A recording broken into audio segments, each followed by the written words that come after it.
The following feature presentation is part of the Skywalking Network.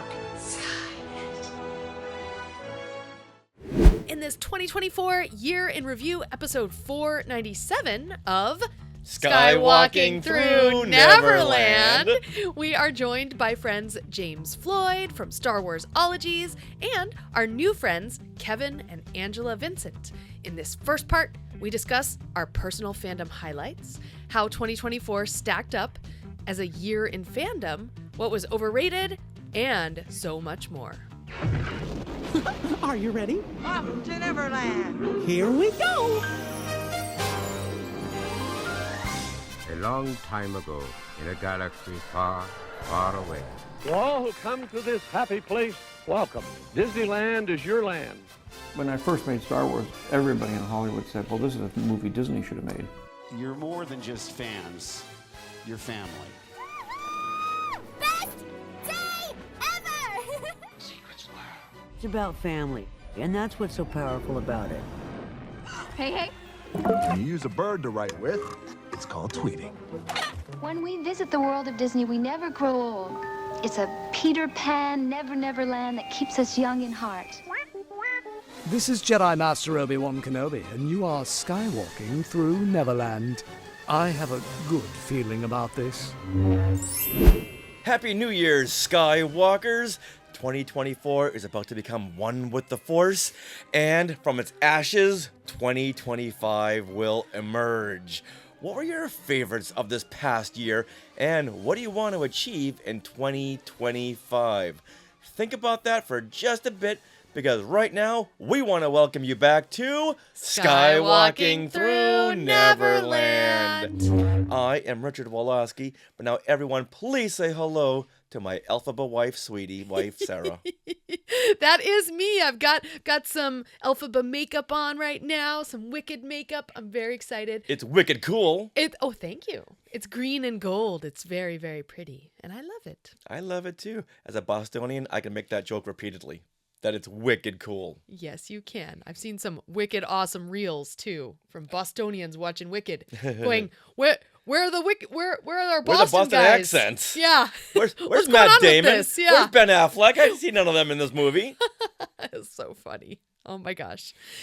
Well, we are your enthusiastic podcast destination for the many decades of your Star Wars, Disney, Marvel, and pop culture fandom. So it's time for your weekly and yearly Wookiee hug. And your little sprinkle of pixie dust for our very special family of Skywalkers.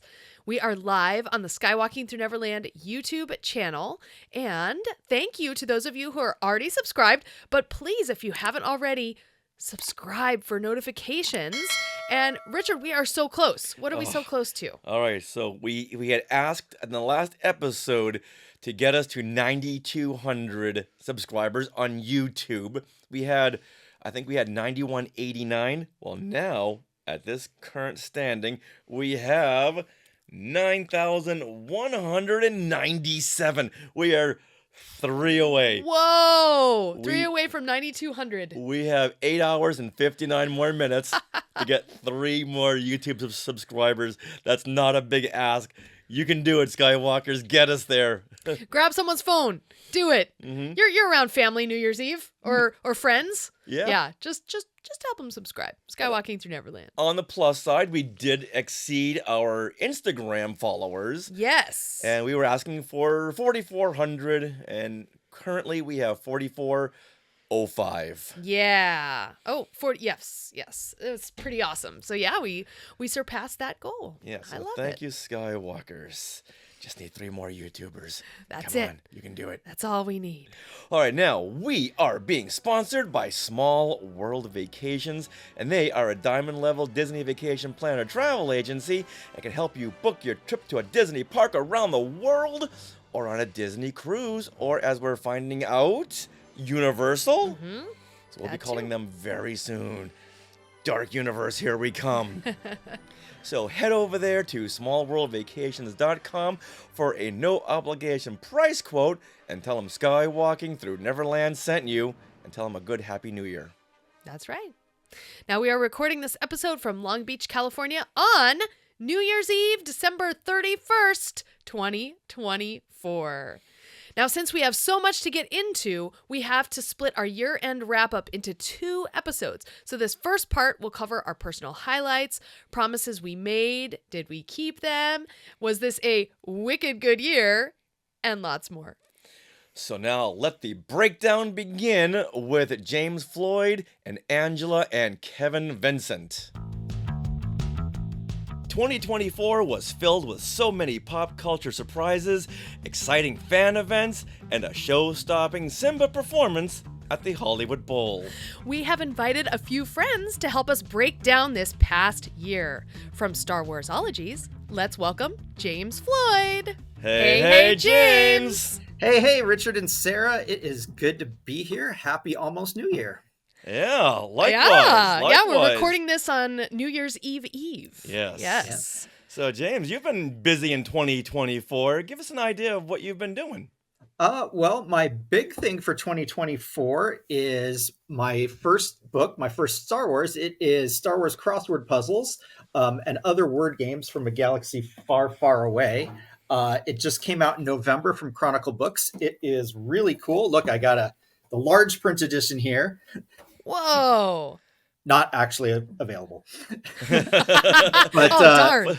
Yeah, but as you can see, every puzzle is in the shape of a different character. We got lots of cool colors and, stuff like, whoop, there we go. So that was a lot of fun to write. I hope that lots of people check it out. Hopefully, maybe Santa brought it to quite a few listeners. So that was my big thing for 2024. I've seen some stuff on social media that people are really, really liking it. Yeah, I've seen some people, and people have been telling me good things. I think if they had bad things to say, they are being very nice and not telling me. But I got 5 stars is my average on Amazon. Certainly, if you've gotten the book and checked it out, please give your ratings on the major online sites. But yeah, I think it's doing well. I think, it was the perfect holiday gift for the Star Wars fan in your life. The difficulty level goes kind of from pretty easy to there's, 1 or 2 clues per puzzle that might be like, do I really know that? If people write reviews, they need to do it down and across and diagonal. No diagonals, but yes, down and across, and they have to use pen and uppercase only. Nice. I love it. All right. Well, also joining us for the first time is Kevin and Angela Vincent. Hey, Angela and Kevin. Nice. Hi. Well, thank you for joining us for your first time here on Skywalking Through Neverland. Thank you so much for inviting us, and Happy New Year's Eve.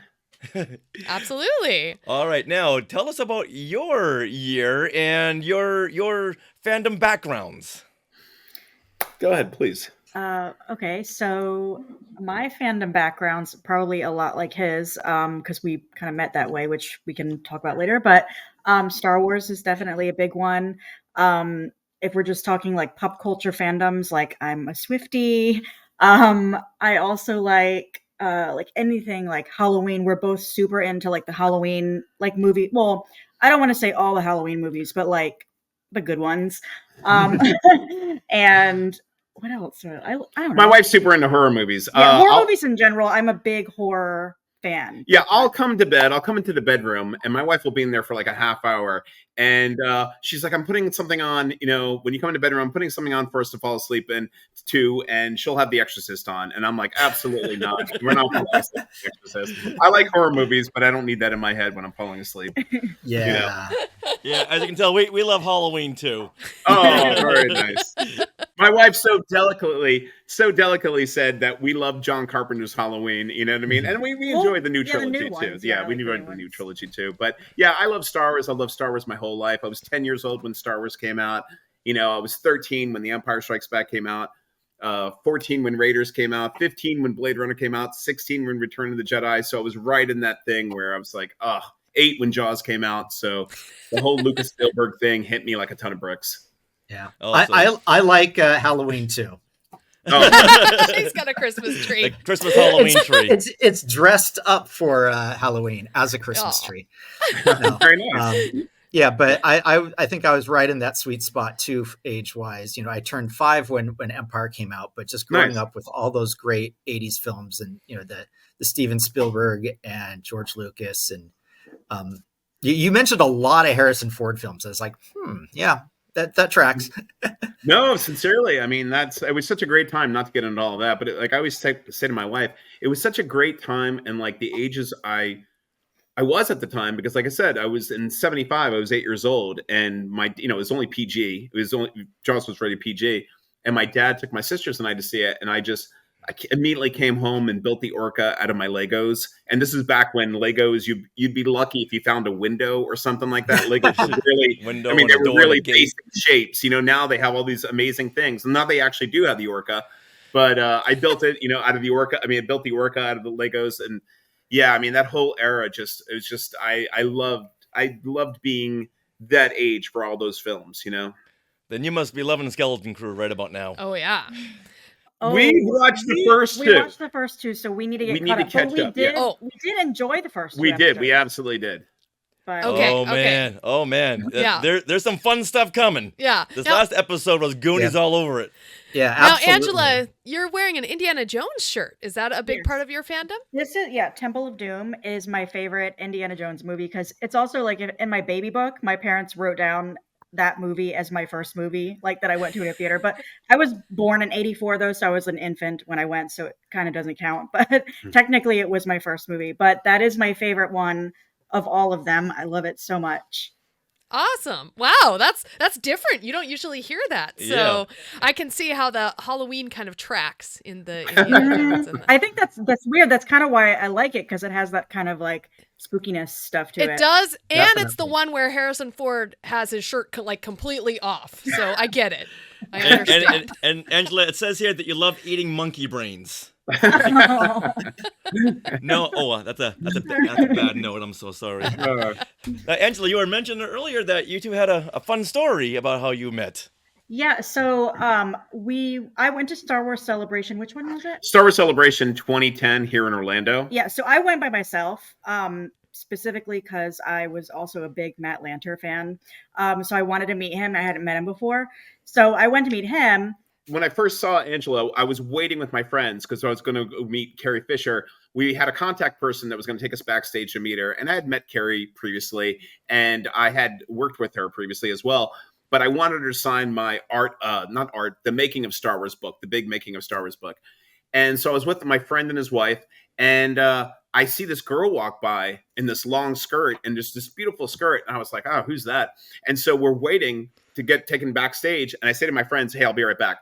And so I go over to this girl, and what am I going to say? So I walk up behind her, and my oh so charming first words to her is I said, what's up, nerd? And she turned around, and Angela is a little more low key than I am. And so we kind of balance each other out. She pulls me back down when I need it, and I lift her up when she needs it. But she turned around, and she was like, hello, hi. as any woman would when some man randomly comes up and says, what's up, nerd? And that's how we met. And so it was funny. We exchanged numbers. And my friends waved me over because our contact person was there to take us back to meet Carrie. So we go back to meet Carrie, and my friend and his wife were telling Carrie that they saw her show on Broadway, and you're kind of the reason why we got together and whatever. So then I was just trying to be funny, and I'm talking to Carrie, and I go, yeah, Carrie, you're the reason why I'm single. And Carrie said, why are you single? You're single? And I go, yeah. And she goes, okay. And she writes in my book, she writes, to Kevin, good luck with the Leias. And then scratches out Leia's and replaces it with ladies. Aww. And then she writes Carrie Fisher. And then she writes, and again, this is what she writes. You can check Richard. You can check my social media. She writes, who is very good looking, and points to Kevin, to me. And I saw it and I was like, oh, no way. But it's so cool that moments after I met the girl that became my wife, I talked to Carrie Fisher, and she said, good luck with the ladies. So I always like to think Carrie had a little hand in getting us together, and good luck kind of went she a long sprinkled way. some glitter on your relationship. Yeah. That and some Diet Coke. Yeah. Diet Coke glitter and threw it in your face. Yeah. Like, okay, this means something, right, Carrie? Yeah, it does. It does. That's awesome. All right, so we got one more question for you two, for Angela and Kevin. How much do you still hate Uncle Jamie? Oh, very nice. Oh, look, everyone, it's Uncle Jamie. Yes. Sorry. Man's got to do what a man's got to do. I hate Uncle Jamie. I hate Uncle Jamie. We actually love Uncle Jamie. That's our favorite storyline in Love Actually, but it's on all of our Christmas cards. Yeah, we put that on there we started doing it the first year for just randomly, and then it just kind of became our thing. So now every year we do P.S. We hate Uncle Jamie. And all of our so but what's funny is my dad, like, he gets the Christmas card every year, and like even this year he goes, "Who's Jamie?" I'm like, it's the same thing that's been on there for the last however many years we've explained this to you for the last 15 years, but I think the movies that we quote the most are Star Wars and Love Actually. Yes. Oh, nice. Yeah. Very cool. In our house, we quote a fandom that I'm super into would be The Office. So we quote The Office probably daily basis, at least 2 or 3 things that it fits into whatever our scenario is, and then That's what she said. Yeah. But also Indiana Jones, and there was a time in this past year, my wife is Asian, and in this past year, Angela was driving in traffic, and I'm in the passenger seat, and she was leaning forward like this, and as she was driving, I just started going. I started singing the short round thing, and she almost drove off the road. She was laughing so hard, stupid. So, Angela, would you consider yourself stitious, superstitious, or little stitious? Little stitious. Little stitious. Okay. And James, what are some things you quote from? What are some things I quote from? It ends up being random stuff and often stuff that I've just seen recently. Like there was a Lower Decks episode where Mariner says, "You're anathema." And so my wife and I walked around the house calling each other anathemas for several days. And my daughter was like, "I don't get you guys." I tried to explain it. We showed her the clip and she's like, "Okay." But sometimes she would still say, "You're anathema." So it's just like whatever we've recently seen. Obviously, lots of Star Wars. The biggest line that comes to my head that's a Star Wars quote is, "Now there are 2 of them," because people say 2 a lot, and it's like, now there are 2 of them. Very true. That's funny. I love it. Living in Long Beach, there's sand everywhere. So guess what quote comes to mind all the time? And I've always gotten people saying, "Hey, that's funny." Or they know it. They've never said, "Oh, we don't like that line." Because if they did, I'd kick them out of Long Beach. Yeah, go to Redondo Beach. Wow. That's where you need to be. Them's fighting words. Well, the more obscure the quote, the better, is it not? And then also, if you can just randomly, not even randomly, if you can work it into a conversation where it actually makes sense, it's even better. Absolutely. Yeah. I still hate Uncle Jamie. Yeah. All right. Now, going from Uncle Jamie to 2024. Yes. I think we like 2024 more than Uncle Jamie. Look what you guys started. No kidding. All right, now before we pack away 2024, let's go through the year and talk about some of our fandom highlights. So let's start with this one here. Did you make a 2023 promise to do something in 2024, and did you keep it? Sarah, let's start with you. Oh my, okay. Well, looking back at our 2023 wrap-up review episode, I had promised that I would make a Kindle version of our Today in Star Wars history books. And did you? No, I didn't. Oh. I didn't. I was bad. But that's why we're starting with me, so hopefully y'all can bring this up. Well, you have 1 day to complete this. Oh no, I gotta hurry up. That's a lot of work. It is. All right, let's go with that with ladies. We'll go with you, Angela. I hate to be really boring, but I didn't make it. I never do like resolutions or anything like that. Like I never do them. So there wasn't anything that I said I was going to do, and I didn't do anything. With the fandom. Yeah. I mean, I didn't. Hey, you're consistent, so And you didn't break your promise. No, that's true. All right, James, let's move up there to you. What I don't know. Yeah, I'm not sure if I really made any specific resolutions for fandom. I always love to go out and see new Star Wars filming sites. And I got to do that this year. In December, I went to Madeira Island for where they filmed about half of Star Wars Acolyte. That a lot of the exterior shots, anytime you see like on the coast or water, that's Madeira. And some of the Jedi landing site and hiking around and a few other places are all in Madeira Island. So I went there and had a great time. The probably the other thing that, most important we already talked about is my book that I was, really excited to. Oh, did I already plug it or not? Yeah, plug it again. It's fine. Okay, it's the Star Wars crossword puzzles and other word games from a galaxy far, far away book. I was working on that at the end of 2023.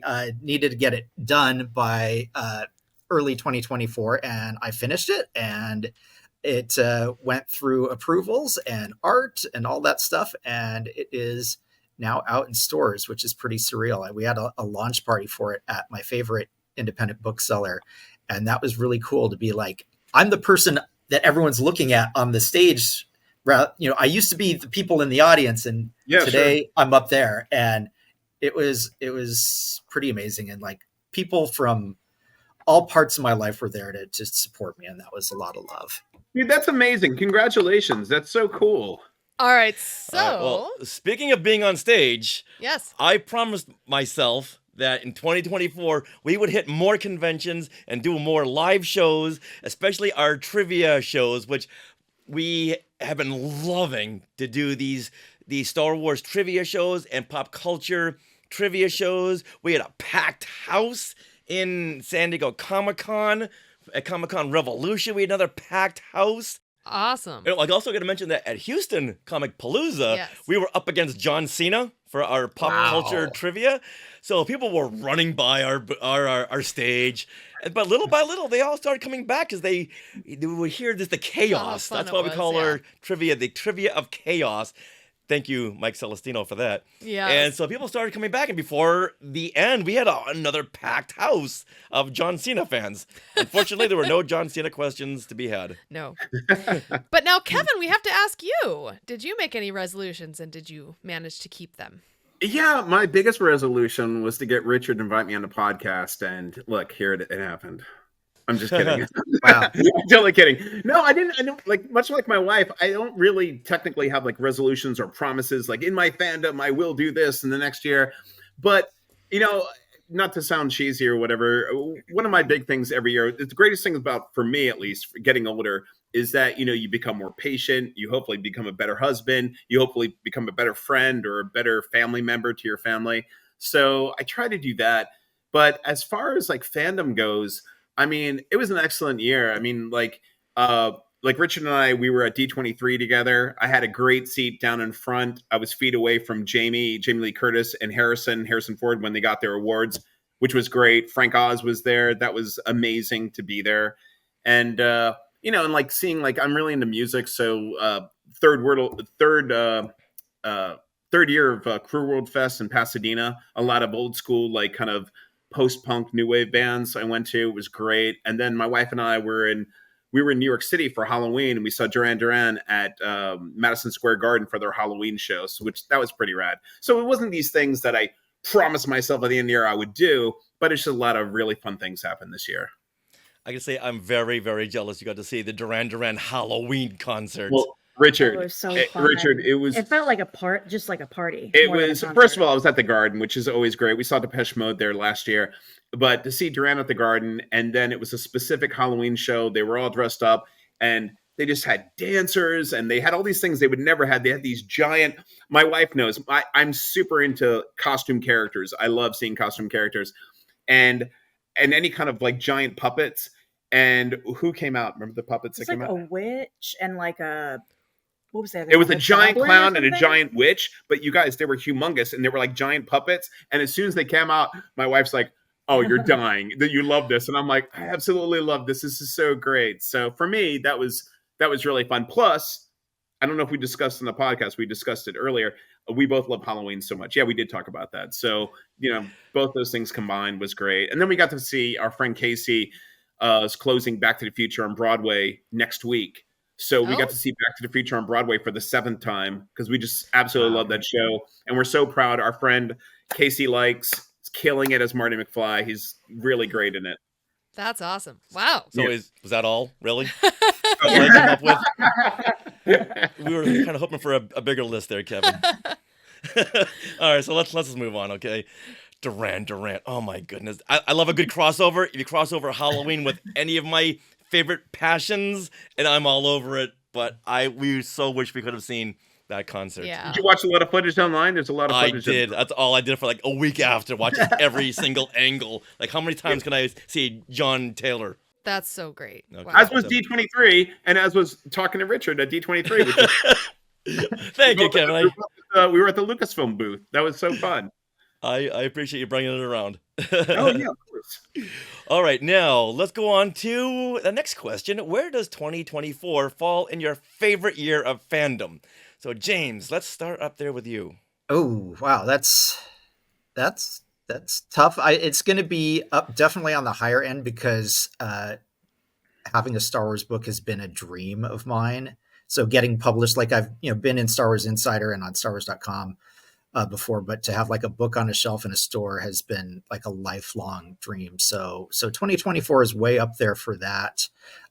Continuing my Star Warsologies podcast with Melissa, we have so much fun together learning and geeking out about Star Wars and different topics of science and such. So yeah, I'm going to say this is definitely near the top, if not the top. Nice. Okay. All right, Kevin. Where does it fall? It's so tough. I mean, I had a lot of really fun things happen this year. So as far as like, let's talk about as far as like cinema goes. I mean, come on, Deadpool, Wolverine. That was amazing. That was great. If you're into comic books, that was great to finally see. And I'm trying to think, like, as far as like earlier in the year, my wife and I both work for a certain award show. We're both on the talent team. And my wife couldn't make it this year because she had a wedding to go to. So I was out in California for this award show. And 2 nights before the show, I was at my favorite restaurant, the Smokehouse Restaurant in Burbank. If you've never been there, please check it out. It's the most excellent restaurant. I love it. It's great. My wife had my 50th birthday party there 7 years ago.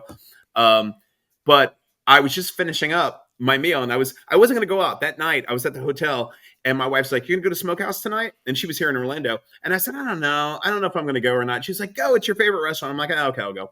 So I'm just finishing up a meal. I get up, and I see Chris Hemsworth and Seth Rogen walking towards me, and I'm just like, "Oh, hey!" And I go, "Hey, Seth Rogen!" And Seth Rogen, he just did the Ninja Turtles film. I was like, "Hey, can we get a picture?" And he's like, "Yeah, of course." And then I said, "Hey, Chris, just wait. I want to get a picture with you too." And he goes, "Oh no, man, let's do a picture, all of us together, like so Thor-like." And I was like, "Yeah, okay, cool." And so we took a picture, and we're just all talking and stuff. And Seth Rogen goes, "Hey, man," he goes, in the most Seth Rogen way you could ever say it. He goes, "Hey, man," he goes, "you look really cool." And I go, "Oh, thanks." And he goes, "You look cool as," and I go, "Oh, thanks, man. I really appreciate it." So we're all talking, and then one of the managers from the Smokehouse is talking to Seth Rogen. And I said to Chris again, I said, "Hey, can we just take a picture together?" And he's like, "Yeah." So that was really fun. And then at the awards show, which unfortunately my wife couldn't attend, I got to have a conversation, take pictures with Robert Downey Jr., which was great. Oh, That's wow. That's like my wife's He's favorite. on my bucket list of people I wanted to meet, so I was really jealous of I that. know. She was at her friend's wedding, but I was talking to Robert Downey Jr. and we took a quick selfie, which is kind of blurry, but you see, who's behind us? Emily Blunt? Emily Blunt. You see Emily Cillian Blunt Murphy. and Cillian Murphy were behind us, and you see Emily Blunt photobombing in the picture. And I said to Robert Downey Jr., I said, after we took a photo, I said, "My wife is really going to be sad she's not here. She loves you." And he's like, "Where's your wife? Why isn't she here?" And I said, "Oh, she's at a friend's wedding." And he's like, a wedding is better than this." And it was such an RDJ moment that I immediately I'm sending it to my wife. My wife's at her friend's wedding, like, "No." So anyway. So now, wow. Now let's narrow down the list. Is there a celebrity you haven't taken a picture with? Yeah, I mean, I don't know. I mean, I used to say David Bowie. I mean, I never met David Bowie. That was a heartbreaker, Rutger Hauer, when he died too, I would have loved to have met him and stuff. But no, we've been really lucky. Like I said, we work at this award show, so there have been times where Angela and I will be like, it was like 2-3 years ago.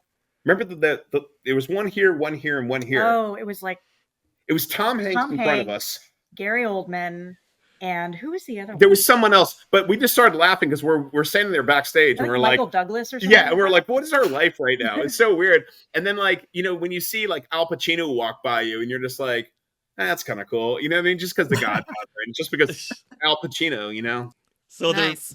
To answer the question, there really isn't a celebrity who's alive that you haven't taken a picture with.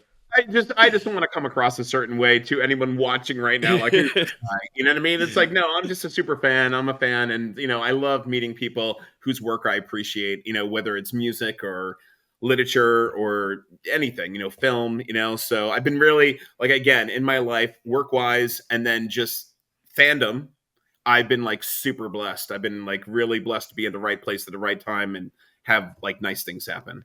I think the message there is if you see a celebrity, go and talk to them. Say hello. There's so many times I've talked to people like, oh, I couldn't go talk to them. It's like, they're a person. Just go say hello to them. Yeah. Yeah. And I think if you want to add on to that too, is kind of read the room, if you will, too. Very much so. Yes. It's like, if someone's with their kids or something, and then also, just be polite, be the way you'd want someone to be with you. Like for years, I've had people say, oh, I heard this person's a jerk. And I'm like, that person's only been excellent every time I've met them. But it's like, how were you when you approached them? Were you like, oh my God, it's like, come on, what are you doing? So were you interrupting a conversation or something? Was the birth of their son being held right then and there? And you walked into the delivery room and it's like, oh my goodness. Like I said, I was leaving the smokehouse and I was walking out and I was like, oh, there's Seth Rogen and Chris Hemsworth right behind me. And it was a perfect moment. But had it been, had I been leaving a half hour earlier and they were eating, I would never have gone up to their table. No way. But we were all at the perfect point, perfect time. Yeah, exactly. All right, Angela, where does 2024 fall in your favorite year of fandom? For me, I would say it was like very much just kind of in the middle. There was the Eras tour, which I did have tickets for. And they weren't That's a feat in itself. They were not good seats though. They were like side view, like as high as you could possibly get. As it got closer, I just decided I would just get rid of the tickets. So I ended up selling them for a lot more than I paid for them. But I wish that I was able to go, but and then for the seats, like if there were better seats, I would have done it, but not for what that was. Because I don't even think I could see the front of the stage from where I was sitting. Oh, wow. And then as far as like other things, like with Disney, I'm a big Disney fan. I don't think I mentioned that. Like the theme parks and stuff. Like I moved to Orlando specifically to be able to go to Disney whenever I want to. So at D23, or I think it was D23, where they made all those announcements about the coming things for like Walt Disney World. So I was really excited to hear about the Cars Land area that's coming to Magic Kingdom and like the Monsters Inc. area. And then finally getting the Indiana Jones ride here, which I've been waiting for a long time. So hopefully all of that stuff happens, because I know that they did make announcements in the past about things that did not happen. But that was probably like my biggest thing that I was excited for this year. Cool. Awesome. All right, Sarah. Oh, okay. So where does this fall in my fandom? I would say this has been my favorite year for Halloween fandom specifically. So last Christmas, Richard and I treated ourselves to Universal Studios annual passes for the very first time. And we ended up going a lot. And through that, we've had a lot of interactions with Frankenstein and the Bride and Dracula. And we have really loved them. In fact, the Bride, she fell in love with me and tried to steal me away from Richard. So I fell in love with her. I was wearing like witchy things. She was admiring your nails. Yeah, my spider nails and she told stuff. me to leave. Yes. Leave. Yeah, and also during Halloween Horror Nights, we got to go to the original soundstage in which the 1931 Frankenstein and Dracula films were actually filmed. And Wow. so that like blew my mind. And so because of that, we binge watched the original 1931 Frankenstein and its previous like all the sequels. There's like 8 of them. And because of these factors, you know, we even did a podcast about the Frankenstein films and stuff. So like we went to so many Halloween haunts this year. We gave each other Halloween themed Christmas presents. So it's like I don't know. Like it's just been the year of Halloween for me, and I think this is the year that actually changed my favorite holiday from Christmas to Halloween. Wow. Yeah. Yeah. It's a Sarah big year. never liked horror movies, but little by little, it kept the wall, the chasm was shrinking until finally she likes the horror movies, not the slasher films, but the horror movies. Yeah. I think And the older ones are more fun too. 'Cause it's like history of cinema there too, which is fascinating. Yeah, and it's fun to watch them and go, okay, I wonder how audiences reacted to Frankenstein just pushing someone over and then they died. It's like, is that considered high level? Is that considered like Freddy or Jason slashing? Yeah, like at he that pushed point? the little girl in the water and you'd figure she'd pop right up again, but apparently she died. Yeah, it's like, you know what? It's like 12 inches of water, little girl. Yeah. Can you just stand up? Yeah. But yeah, it's a big year for me. Shouldn't joke about that. No, Okay. no. All right, Richard. So what about you? All right. I'm going to say it's very, very high. All my favorite fandom boxes were checked in a big way. We got 3 Star Wars series. Got the Bad Batch. Got the Acolyte. We got Skeleton Crew. All 3 series I just loved and devoured, and great entries into the Star Wars saga. We got Kingdom of the Planet of the Apes. I'm a big Planet of the Apes fan, so we got a huge kickoff, a whole new franchise. And we got 2 great Marvel entries. We got Deadpool and Wolverine and Agatha All Along. Absolutely. So all these fandom boxes were check, and there wasn't a bad one in the bunch because Disney said, hey, you know what? We're going to put the brakes on our entries for the next couple of years. Let's really devote a lot of time to the quality and the storytelling instead of just trying to throw everything out there. And Disney, hey, home run all around. Nice. All right, so let's move on to a personal highlight in your fandom. Like being an author of a Star Wars book would definitely count. Or talk more about your trip to the Acolyte location. Yeah. Oh. And where is Madeira? Okay, so Madeira Island is a subtropical island. It's north of the Canary Islands and just west of Morocco. It is part of Portugal. So imagine going to like little European towns, but you're on Hawaii. So that, you look out, there's sugarcane, there's bananas, you go up, there's vineyards, you go up to the top of the mountain and it's super foggy and rainy, while it's super sunny down on the coast. It is really magical. I was going to say really musical. It's just like Moana. No, it is really magical, and it's really cool that they use the island to film 4 different planets. They used it for the establishing shots of Olega and wow. Now I've been like tweeting the names of these planets for like 2 weeks, and now I can't remember. Is it the Witchy Island? Like the Witchy? Nope, actually, it's not the Witch Planet, but it is the Stranger's Planet, where he's got his cave. The Unknown Planet, there's a lot of that there, and then Kofar, where Kelnaka was living, and so there's a lot of stuff there. And I had such a good time. I went on my own. I decided to just make it easy and join a group tour, and then I went with my own private guide to the Star Wars filming locations, and some of them are like big tourist attractions anyway, like the natural pool that you see the stranger swimming in when Osha confronts him, and he's just, swimming around, taking a bath. People could go in that's right on the ocean. I went swimming in it, and it was nice. Like the water there is warm. Even for December, like it was comfortable. And they have these pools so that the water is still and the waves aren't crashing in and like bashing you against the rocks. But it was warm. It was just really still, and you can swim with the little fish and crabs and stuff. And we should mention that not only are you into crossword puzzles, but you're always into Star Wars locations, to the point where you have hosted lots of Star Wars location panels at Celebration and Comic-Con. So this I would say, yeah, this is definitely a big personal highlight in your fandom. Absolutely, and it came at just the right time in my life of just like, I need a break. I'm just going to go out on my own and go do this, and going to a tropical island is always good for your soul. Yeah. Nice. Did you see any Sith Lords hiding in a cave at all? I didn't. I actually recreated the Darth Plagueis shot because that's the cave. Oh, you have to. There's a picture of me. But I did some hiking around the place where May and the stranger land on Kofar.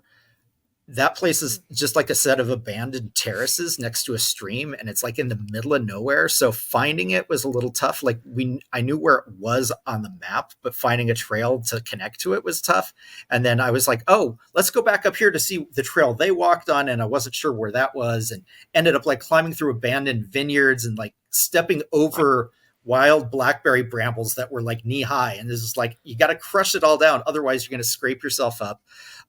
Meanwhile, like my guide is taken off, so I'm here all alone, and it's like, do I climb back down this broken stone wall and land in the brambles, or do I keep hiking through them to get to the other side of the trail to get out?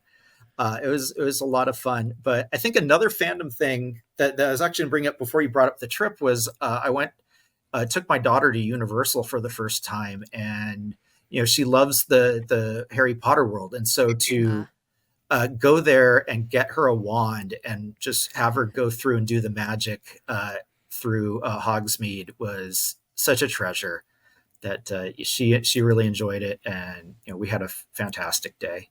Oh, what house is she? Does she have a house? She's a Gryffindor. Okay, nice. Yeah. Awesome. That's great. Yeah. All right, now let's move on to Kevin. Well, it's kind of like we talked about a little bit. I mean, seeing Harrison get the Disney Legend Award was amazing because anytime we're on the Disney lot in Burbank, in what's the plaza called? Legends Plaza. Yeah. Legends Plaza, they have all the plaques up and the handprints of all the, the different Disney legends. And for years, there's Carrie, Mark, and George Lucas, and there's a blank spot right there. And for years, I've always said to my wife, who's going to go right there? Mm-hmm. He just has to get it. He's going to go right there. So, this year being at D23 and being at that ceremony, and my wife, she really came through. She got me great seats. And it was just really cool. And to see Harrison, like, I think it's online right now, or it's actually on Disney Plus. It's on Disney Plus, yes, the whole ceremony. It's funny, we haven't even watched that yet, but I've had people say there's like 5 different shots where the camera's like, you can see me in the audience where I was sitting. But no, seeing Harrison get his award, and Harrison's getting older and he's 82 this year, I think. And seeing him, his voice cracked a little bit because he got emotional, and it was just so rad to see that. And then he came out towards the end for another part, but then to see Jamie Lee Curtis get it, and I would have gone regardless just because of Harrison. I definitely wanted to see that, but it was such a perfect year for me to go. Because my wife was like, no, you have to go. You have to go. And it was Harrison, Jamie Lee Curtis, John Williams, unfortunately, couldn't be there. Frank Oz, and then Steve Ditko, and so on and so on. And there's so many other people that I'm not even mentioning that the Disney Legend this year. But it was so emotional. That was really great.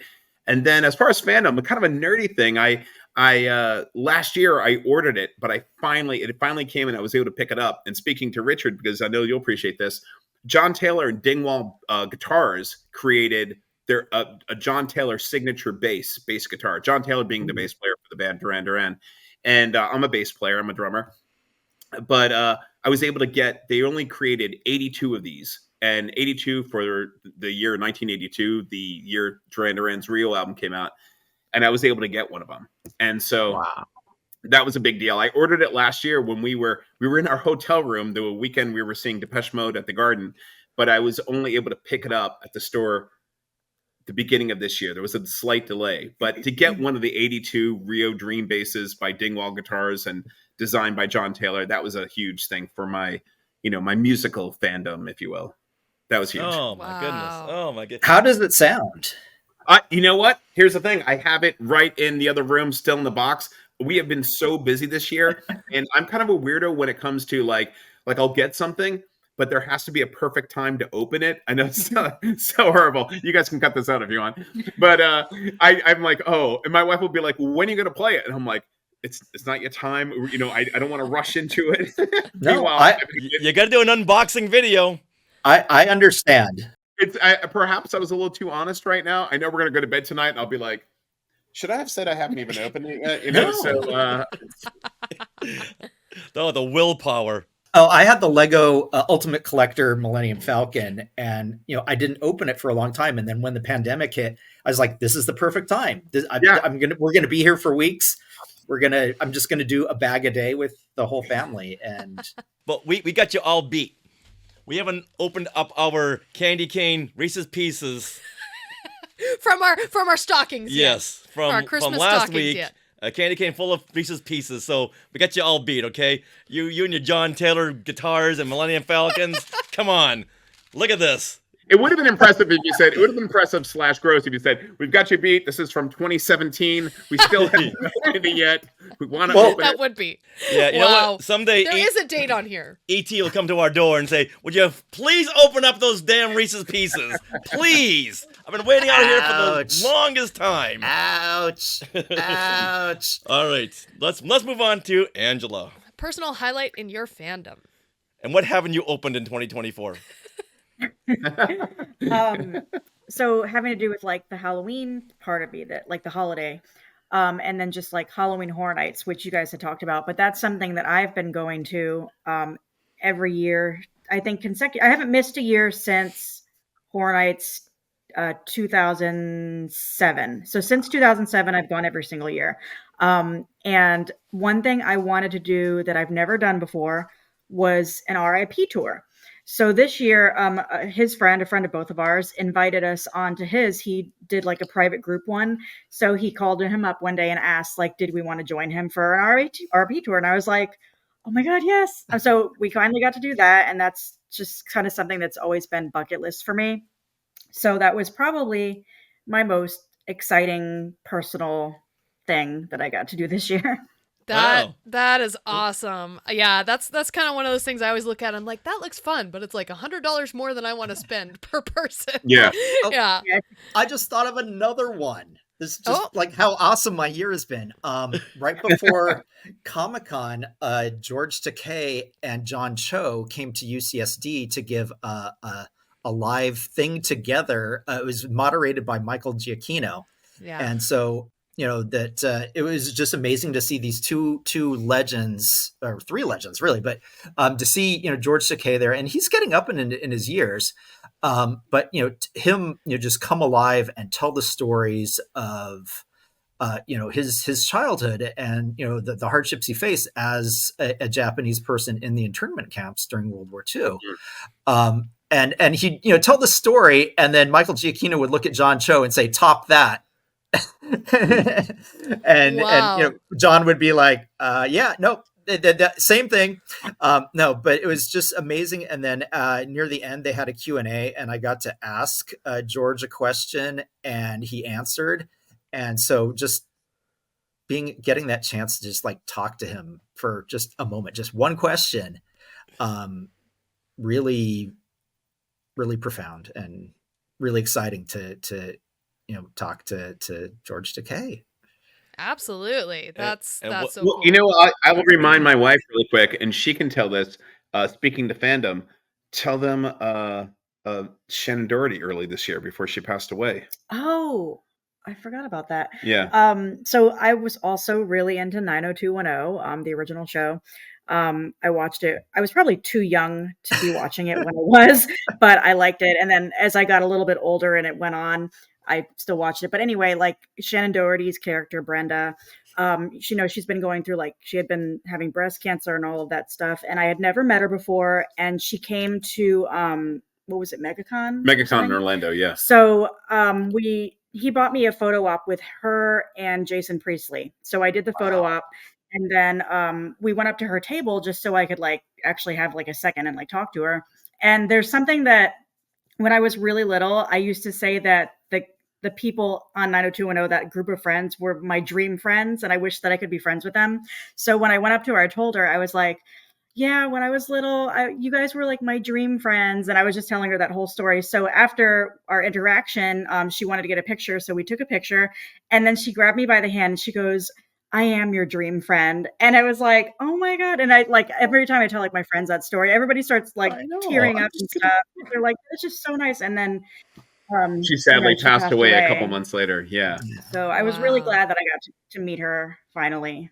That is really special. It was just fun because when we first met, she said, oh yeah, when I was a kid, you know, I called, like Angela said, I called the whole cast my dream friends. And I'm like, that's adorable. That's so funny. And like she said, when we met Shannon Doherty, I said, hey, you got to tell her about the dream friend. She's like, oh yeah. And she told her, but Shannon Doherty couldn't have been more lovely. Like she said, she grabbed her hand. She said, I am your dream friend. Well, mine ties into that. That's amazing. Because we were flown to Houston for Houston Comic Palooza as special guests.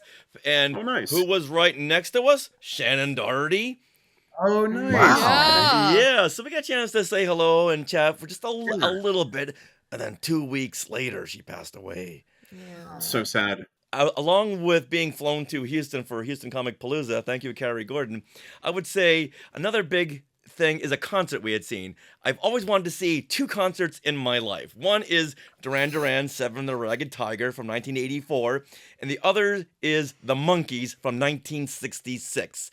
Well, last summer, we got a chance to go back to 1966 to see the Monkees in a Monkees tribute band called the Monkey Men. Yeah. And this was literally like you were sitting in a 1966 Monkees concert. I'm a huge Monkees fan, so everything they did was just pitch perfect. The songs they did, the little bits in between these songs were from the TV show.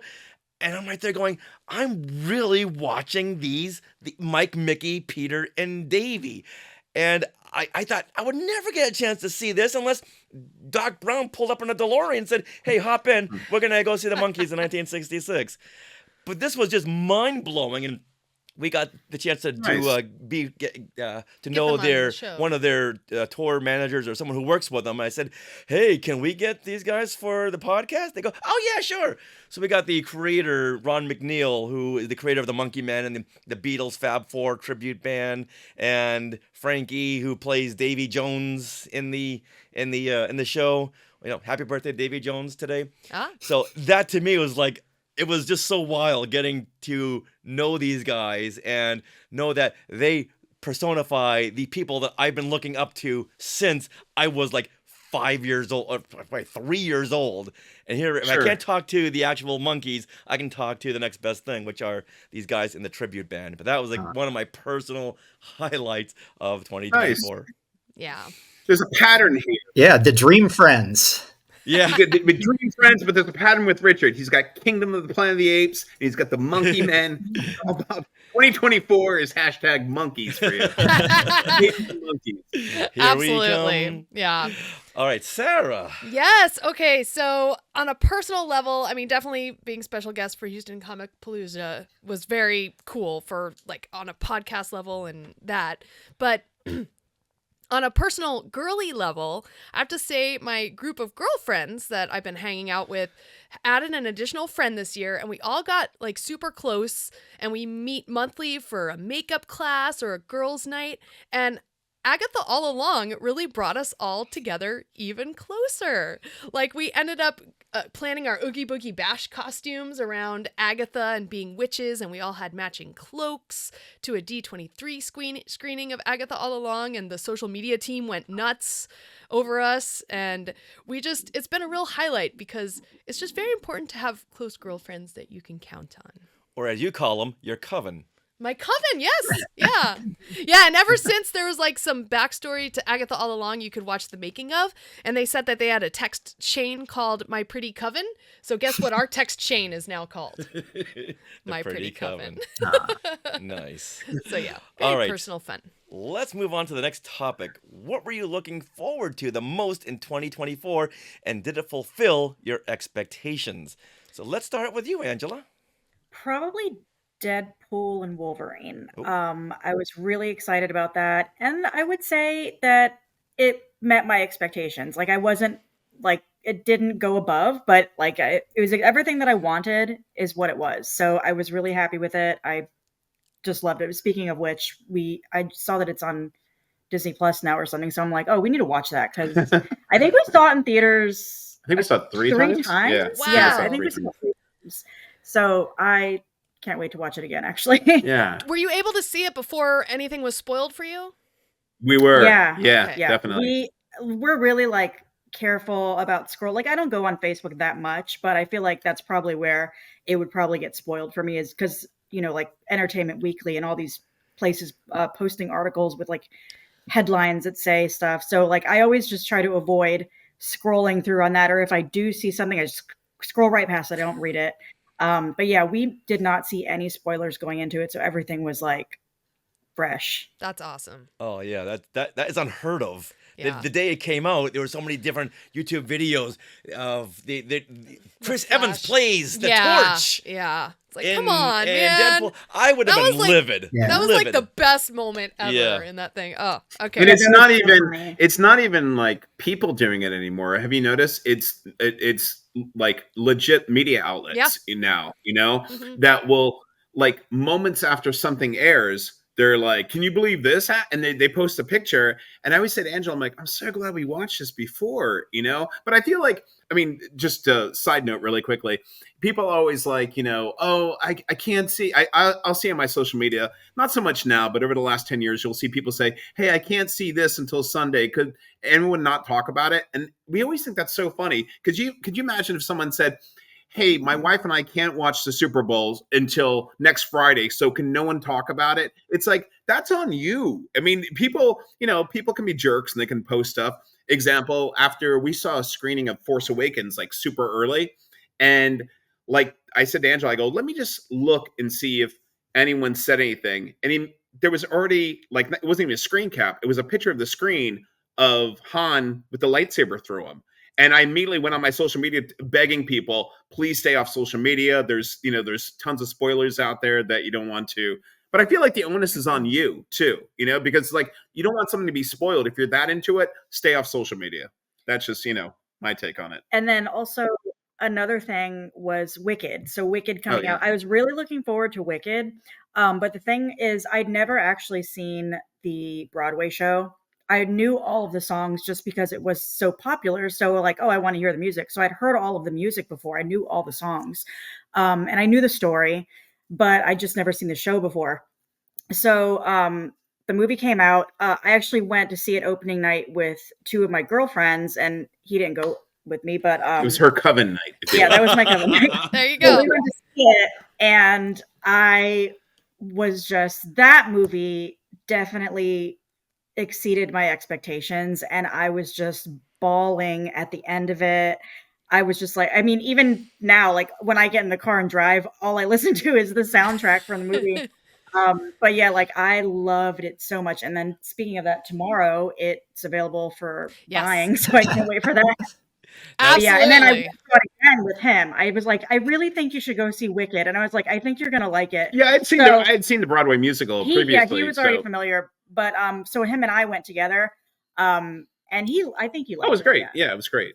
So you would say that it defied gravity for you? Yes. And we'd also say it was Elphaba all along. Now, were you the ones in the audience singing along to the movie? And No, we would never like, do that. I was like, please don't let it be like that, because I saw it at the Disney Springs AMC, which is usually like a lot. It's always crowded. It was a sold out theater for one. It's one of like the bigger rooms they have. So I was really nervous about, oh my God, please don't let anybody sing That's not our along. usual to-go theater either. Yeah. Because I get like, we're really, when we go to the movies, we really don't like it when people are talking or on their phones. Like it just, that really bugs us. So I'm just like, please don't sing along to the music. And then like, it was actually really good. Nobody was doing it. The one thing is, after every number, it felt like I was at the Broadway show, because everybody would start applauding. Which was funny. I just thought that was funny. It's hard not to do that, It was though. a really good experience. Yeah, that's good. awesome. Well, yeah. All right, Kevin, what were you looking All right, what forward was to the in question again? I'm so 2024? And did it fulfill your expectations? Not to sound cliche, it's like I repeat what we said. Deadpool and Wolverine, I thought was great. I was hoping that'd be great because part of me, like, Hugh Jackman as Wolverine is great, but it's also like I'm kind of like, all right, with the MCU, give us a brand new version of the X-Men. Let's not keep going back to this, even though it was great and Hugh Jackman was fantastic in this movie. I really like that. What didn't meet expectations for me, I thought Ghostbusters Frozen Empire was just kind of, Oh, is that another question? I'm so sorry. No. I was gonna say we feel the same way. We saw that and it's like, okay, this is a joke, right? Let's play the real film. Yeah, I mean, I actually liked Afterlife. the Afterlife. I thought Afterlife was great, and I love the way they handled it, and I love the way they brought back the Ghostbusters. This one just felt like there was just, I mean, not to get into it, I wanted to like it a lot better than I did. And then for me too, I enjoyed. Here's the thing. Everybody like what you like. I'm a fan of enjoy what you enjoy. Never apologize what you like. Sometimes people like stuff you don't like. Who cares? I thought I wasn't that crazy about the Acolyte. I thought it was all right. I think I told you we only saw the first 2 episodes of Skeleton Crew, so we're looking forward to seeing that.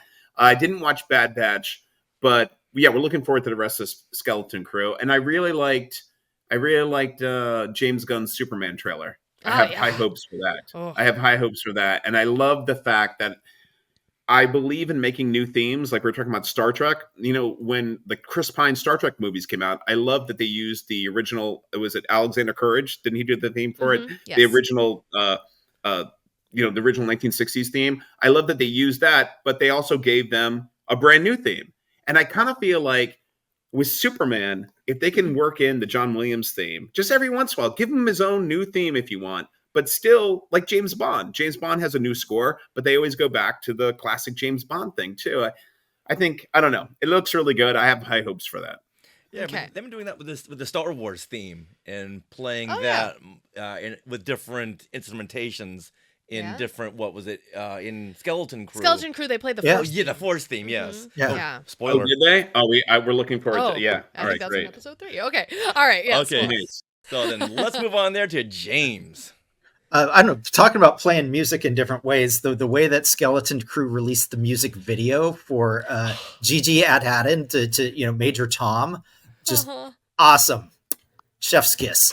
That just the whole music video has the whole 80s vibes, but shows clips through the thing.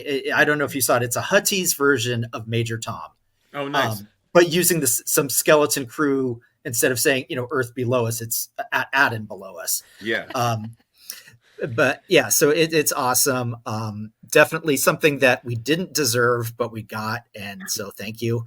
One of the things we haven't mentioned that I felt lived up to what I wanted to be was Fall Guy.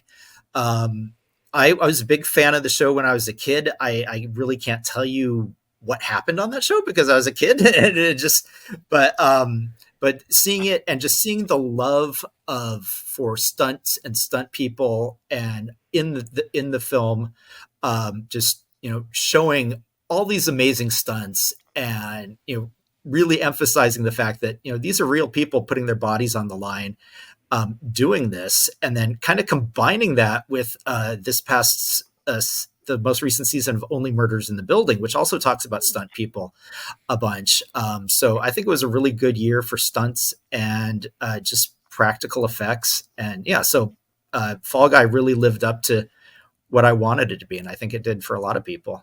I think that was the only movie this year that we didn't finish. Oh, no. But I do think that the stunt work in it was fantastic. So I definitely echo you. On Yeah, that. we would skip to all the big fun stunt scenes. But I'm glad you enjoyed that. Let's see. So, Richard, what were you looking forward to most? Okay, in I was 2024? really looking forward to seeing how Disney was going to pull itself out of their 2023 slump. Social media made it really worse for Disney with their "let's kick them while they're down" headlines. And something I want to do for 2025, I want to release like a whole bunch of videos that are not even videos, just thumbnails that say, Disney is awesome, this is great, this is fantastic. Because every single headline is just, how bad is this? This is terrible. And I want to try to counter that somehow. But then in 2024, Disney said, you know what? Hold my Dole Whip, would you? And they came out with Deadpool and Wolverine. They came out with Inside Out 2. They came out with Moana 2. And tangentially, Kingdom of the Planet of the Apes did a killing at the box office. And Disney's the first studio in this year to pass the $2 billion mark. So take that, you haters. That's what I was really looking forward to seeing. Yeah. And it was bad too. Yes. Especially with the release of Wish and, Yeah. And yes, Disney, you did fulfill my expectations. You go get them, Disney. Oh. There you go. All right. I'm mad now. But now I feel better. You go ahead. What do you got? Okay, my turn. Okay, so looking back at our 2023 year in review, I was looking forward to most Agatha All Along. And yes, this series just blew my mind. It had such smart writing. It had fantastic world building. It had great music. And it was based on a musical piece, like the whole thing. And the acting, of course. I mean, it just met and exceeded every expectation I had. And to top it off, the internet agreed. And I found it so fun that every Tuesday I'd watch reels of people that were all excited because it was Agatha Day, and they were dancing around in their Agatha outfits and stuff. It was so cute. So I just loved it. And we all had an absolute blast, our whole group, meeting Agatha at the park for Oogie Boogie Bash, because she was out hosting one of the treat trails. Right. Yeah, and I love how they do that at Oogie Boogie Bash, where you can go through the treat trail and just spend as long as you want talking to that character, because there's no big line for them. It's just whoever wants to stop and talk with her, you can. So we spent 10 minutes talking with Agatha, and she loved us. It was great. And also we turned the Villains Grove, which is the section where you walk around and see different villains areas. We turned that into our very own Witches Road. And next year they need to retheme it to the Witches Road, I think. Oh yeah. They absolutely and plus, do. Agatha had a killer theme. Yes. Down the Witches Road was a yeah. song that once you hear it, it gets stuck in your head and you like it. Mm-hmm. So amazing. I loved it. All right. My wife played it a little too much, though.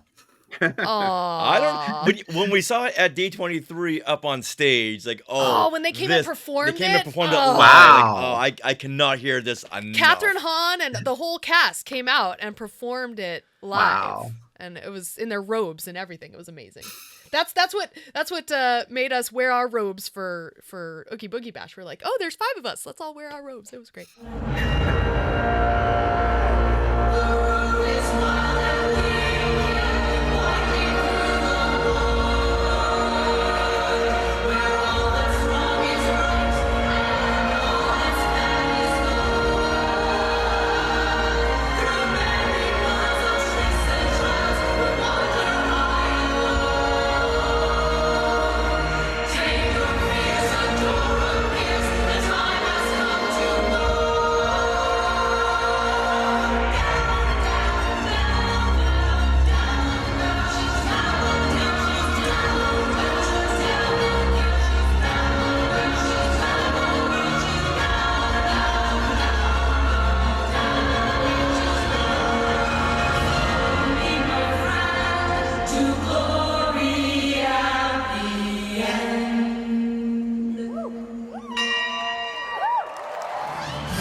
That wraps up episode 497 of Skywalking Through Neverland. We want to thank James Floyd, Kevin and Angela Vincent for helping us wrap up 2024. And thank you so much to all of you Skywalkers who watch and listen every single week. Please subscribe to our YouTube channel if you haven't already, Skywalking Through Neverland. And you can also find us on socials at Skywalking Pod. Now, do you have things that you want to share? Every Monday at 6 p.m. Pacific time, we do our live YouTube shows, Things We Want to Share, where we share with all the Skywalkers the things we've been doing that past week, or the Christmas gifts, the holiday gifts that you want to share This past Monday, we had 3 different Skywalkers come up and share what they had gotten Glenn for Hanukkah and had for come up Christmas. and showing us some of his stuff, and James Gildersleeve showed us the ghost. Oh my gosh, the big Hasbro HasLab big, ghost. Giant ghost. Yep. Kenny Crayley Jr. came up, so the floor is open to any of the Skywalkers who want to share what you've been doing this past week or any kind of creative endeavors. Now, are you interested in our books Today in Star Wars History? Well, parts 1 and 2 are available at skywalkingthrough.neverland.com/book, as well as Skywalking Through My Fandom, the interactive notebook, once again at skywalkingthrough.neverland.com/books, and that's where you can get them autographed. Now, would you like to support Skywalking Through Neverland? You can consider supporting us through the Skywalking Force, which is our Patreon. There are nearly 50 of you Skywalking Force members already, and you all got something special in the mail this past holiday season. A little special magnet that we had sent out to everyone. Also, you guys are entitled to Zoom or StreamYard discussions on our latest Disney Plus shows, like right now, Skeleton Crew. This bonus content begins at only $5 a month, so head to skywalkingforce.com and have a look at the options. And once again, thank you to those 50 strong who are part of the Skywalking Force. Now, we also want to thank our sponsor, Small World Vacations, for their continued support. Thinking of a trip to a Disney park or a Universal park?